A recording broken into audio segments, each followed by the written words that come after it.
ಈ ಎಲ್ಲ ಗೊಂದಲಗಳ ನಡುವೆ ಎರಡನೇ ಹಂತದ ಸಂಪುಟ ವಿಸ್ತರಣೆ ಸರ್ಕಸ್ ಕೂಡ ನಡೀತಾ ಇದೆ.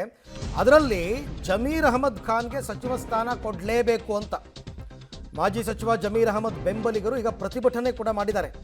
ಮೈಸೂರು ರಸ್ತೆಯ ಸಿರ್ಸಿ ಸರ್ಕಲ್ನಲ್ಲಿ ಪ್ರೊಟೆಸ್ಟ್ ಮಾಡಿದ್ದಾರೆ. ರಸ್ತೆಯಲ್ಲಿ ಪ್ರತಿಭಟನೆ ಮಾಡ್ತಾ ಇದ್ದವರನ್ನ ಪೊಲೀಸರು ವಶಕ್ಕೆ ಪಡೆದಿದ್ದಾರೆ.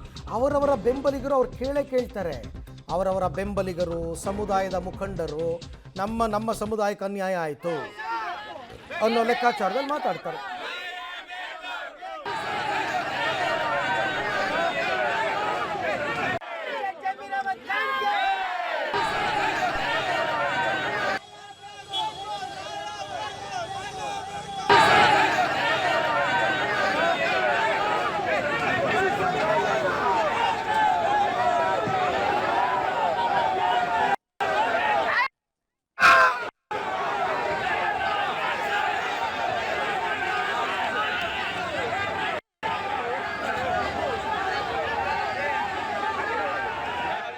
ಇದು ಜಮೀರ್ ಅಹಮದ್ ಅವರಿಗೆ ಸಚಿವ ಸ್ಥಾನ ನೀಡುವಂತೆ ನಡೆದಿರ್ತಕ್ಕಂಥ ಪ್ರತಿಭಟನೆ. ಬೆಂಗಳೂರಿನಲ್ಲಿ ಮೈಸೂರು ರೋಡ್ ಸಿರ್ಸಿ ಸರ್ಕಲ್ ಏನಿದೆ ಅಲ್ಲಿ ಪ್ರತಿಭಟನೆ ಮಾಡಿದ್ದಾರೆ.